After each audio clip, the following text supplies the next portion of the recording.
Welcome back. This is the Efficiency and Organization YouTube channel, and I'm going to share with you in this video tips 51 to 55 in a series of videos that I have that talk about being decluttered, organized, and more efficient, more productive in everyday life. So let's get into tip 51, why it's important to declutter and organize. Tip 51 has to do with reading books. If you feel like you just don't have time to read, but you want to read, do what I do. I get the books in advance. So at the beginning of the year, I make a purchase of like 10 to 15 books that I want to read.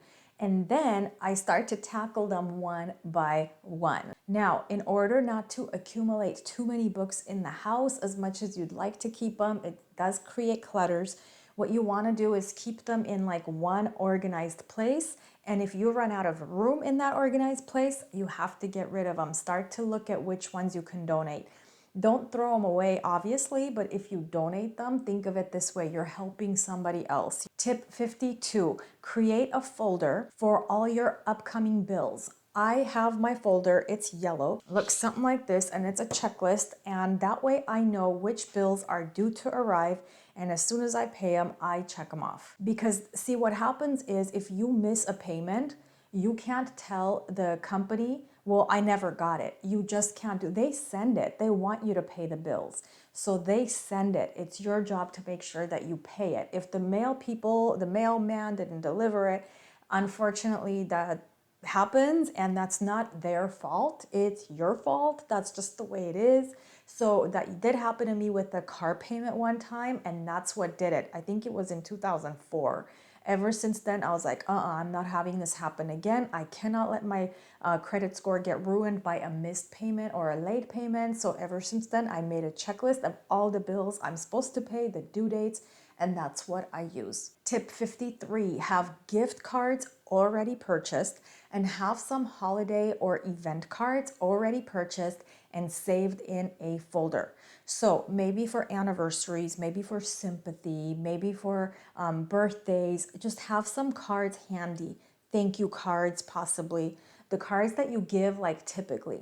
And then have like 10, 15, maybe $30 gift cards handy also. So that way you're not like having to run to the store to buy them because it wastes time. And this way it's in a folder as needed, like, oh, I have somebody's birthday, that's tomorrow or the next day. You have it, you can just write it, put the gift card, and you're good to go.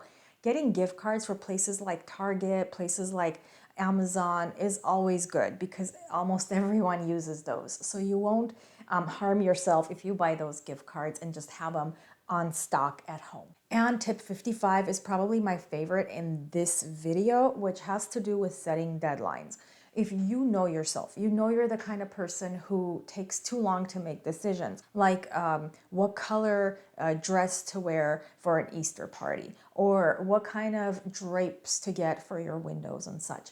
If you know that you're like that about certain things and you want to make decisions but you can't, give yourself a deadline. Say, no, I will make a decision by this day, and I'm not going to go to bed that day until I make a decision. Set hard deadlines for yourself, and it's going to help you so much to become more organized and to declutter your mind. Because what will happen is, instead of thinking and stressing yourself out, you'll be able to make the decision and just go with it. Please be sure to subscribe to this channel. Videos are released twice a week, and they're all very beneficial, very helpful, and I will catch you in the next video.